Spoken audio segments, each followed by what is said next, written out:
After a short break, racing is back at the Great Race Place, Santa Anita, Friday. Let's dive in. I've got a couple plays for you. If you're looking at the Friday card, and we're looking at daily racing form, drf.com, formulator past performances for me. Love the ability to just one click to race replays, one click to charts. Let's dive in, and we'll just start with race number one, the opener on Friday. First post at 4 o'clock p.m. Eastern Time, 1 p.m. Pacific Time. And I'm going to go to the number 7 in here, Petruccio, who is 10-1 on the morning line. Now, you'll notice that this is a horse who has spent the bulk of his career facing tougher.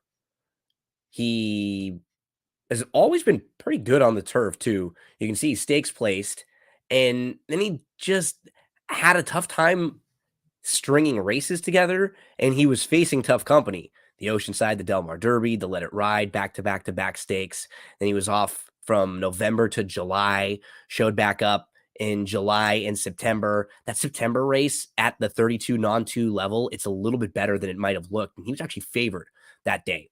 And he came back in his next start in a 50, like an optional claiming 50, and it was a pretty good effort. He was second that day in a field of 10. So you start diving into his races, they're not bad. I think they're a little bit better than they may look at first glance.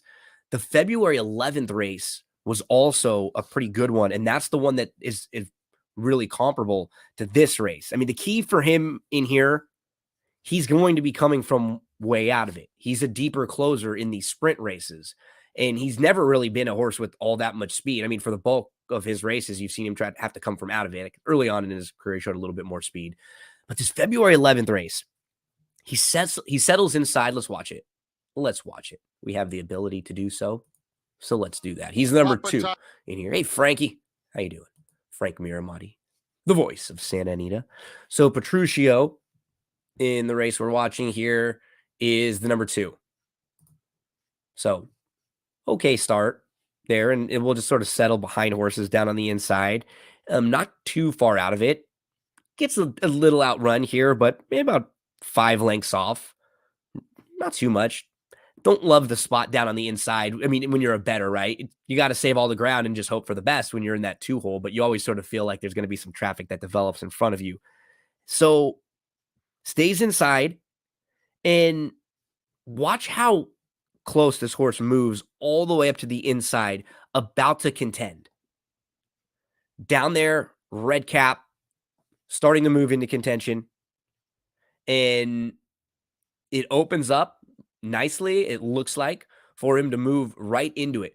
Cuts the corner, and all of a sudden, he is right there, trying to find somewhere to go, and just gets stopped. Nowhere to go, tries to shift out, and that's honestly the difference between being beaten by a length and possibly winning the race, right? Look, he's still trying and coming back, but there's just not a lot of room in between. And if he's just able to continue on with his momentum, does he win this race, or is he right there on the wire? So following that, March 19th, he runs into a horse named Law Abiding. And just by looking at the chart, we can see Law Abiding just wins this race gate to wire. So a horse like Petruccio in that type of a race, he has no chance. So now maybe his form is a little bit buried because he's not a win machine. But seeing that he's a horse who needs some pace to run at, let's look to his inside. Black Magician is really quick. You have Tangled Up in Gray, who's really quick, and the blinkers are coming on. Mendez Mile, who's really quick also. Thunderheart. And then Franklin One Star draws the rail, which will probably force him a little bit. We could see, honestly, all 4 of the inside horses and the 6 showing speed in here. That would be nice for Petruccio backers. 10-1 on the morning line, 6-1-ish. Feels about right. Wouldn't want to take too short on him because of his running style. He needs the right type of setup, but he's capable of winning at the level. These are the type of horses I like to bet. Horses who you know can win with the right type of trip. You just have to hope you get it. And in this race, it looks like there are versions of this race where we will get that. Petruccio. Let's move to the 5th race. We have 3 plays for Santa Anita Friday, 3 races that we're looking at. 5th race, going to go to the outside, the number 7, Chrome to Riches. Carla Gaines is a very good trainer that does really well when horses have a couple races of experience. So we can just look at the numbers real quick. When you pull up Carla Gaines' stats with first-time starters, they're not great. Just rarely wins with first-time starters. 3 for 86 over the last 5 years. Just doesn't really work horses hard to get them ready first time out. She lets them use the races to build fitness, because then we can go to second career start and see. Much better. 9 for 78, 12% versus 3%. And we even take another look at the third career start, which is the horse that we're looking at today. Even better, 10 for 71, 14%. So you can just see right there that, and that's the case with most, right? It's not easy to win first time out, but there are some barns that are really good first time out. And a lot of the times, they get their horses ready to rock and ready to fire first time. I like the pattern for this horse who has a race, couple months off, back on March the 25th, showed some improvement. Kind of broke out, settled last, closed late. The winner that day was a horse named Ol Pal, who was the 4-5 favorite and was really impressive. And is coming back this weekend and will be pretty tough. Another one who hasn't shown a whole lot of speed, but he's making his second start now, going long. And if we look to his inside, Silent Heat should be forwardly placed. Workday could be forwardly placed. Stand for Malibu is stretching out. You'd imagine he's going to be forwardly placed. Johnny Paycheck showed speed the first time he went long last time out. So can we see combinations of any of those 4 horses in this field showing speed, which would set up nicely for Chrome to Riches, who's going to take back? So we just check a few boxes. Second start going long. Barn better with horses like this who have a little bit more experience. Overall, this race seems like it has a bit more pace and should set up well. Chrome to Riches, 4-1 on the morning line. Wouldn't want to take much less than about 3. 4-1 feels nice, 7-2-ish in that range. Less than 3 would probably pass. But let's move to the 9th race.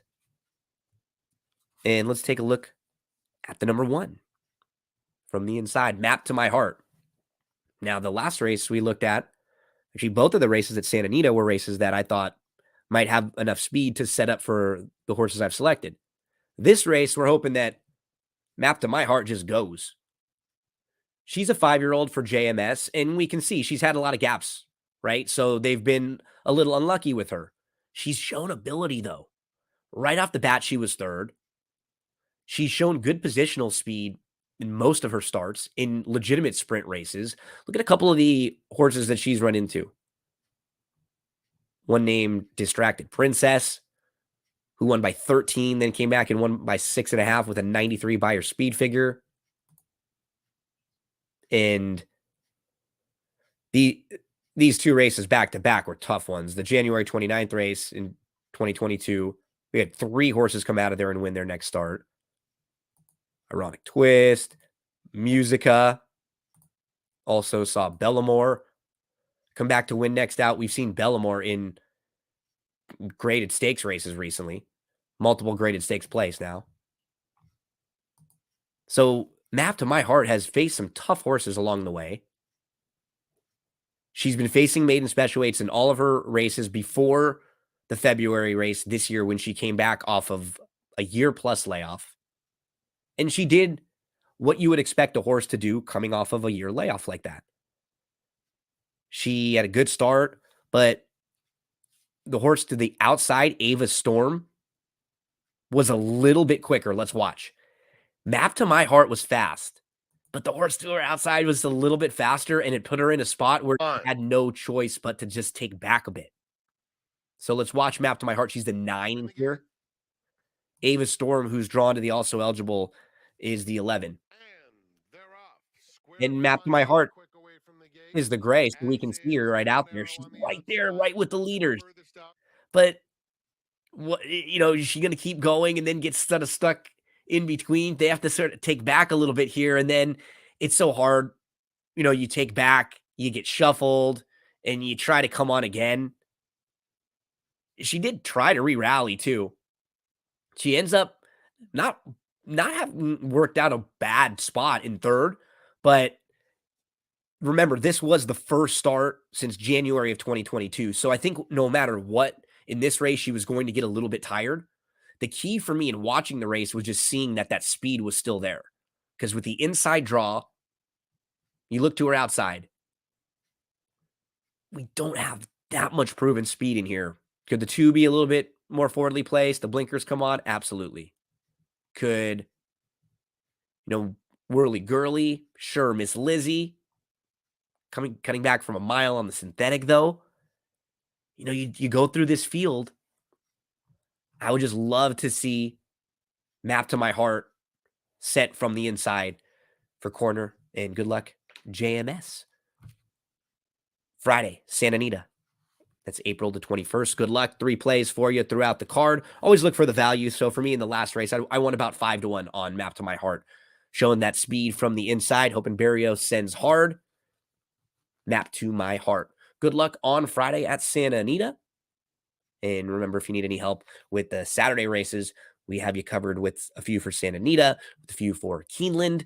Subscribe to the podcast. That's what G said anywhere you get your podcast, or come give me a follow on Twitter. It's me, Gino B. Good luck with your Friday Santa